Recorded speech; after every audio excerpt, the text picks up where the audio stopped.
Hi friends!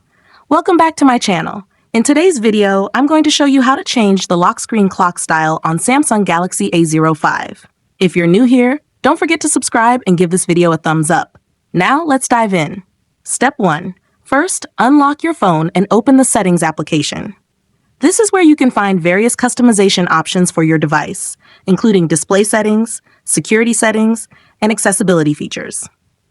Step 2. Now, locate the search icon in the top right corner and tap on it. The search feature makes it much easier to find specific options without having to scroll through multiple menus manually. Step 3. In the search bar, type lock screen and an AOD. Wait for the search results to appear.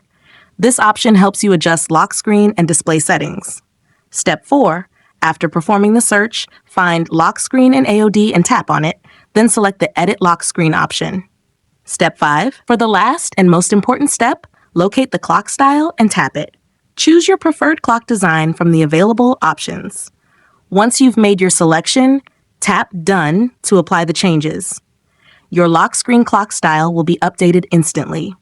If you found this tutorial helpful, don't forget to give it a thumbs up and subscribe to my channel for more great tips.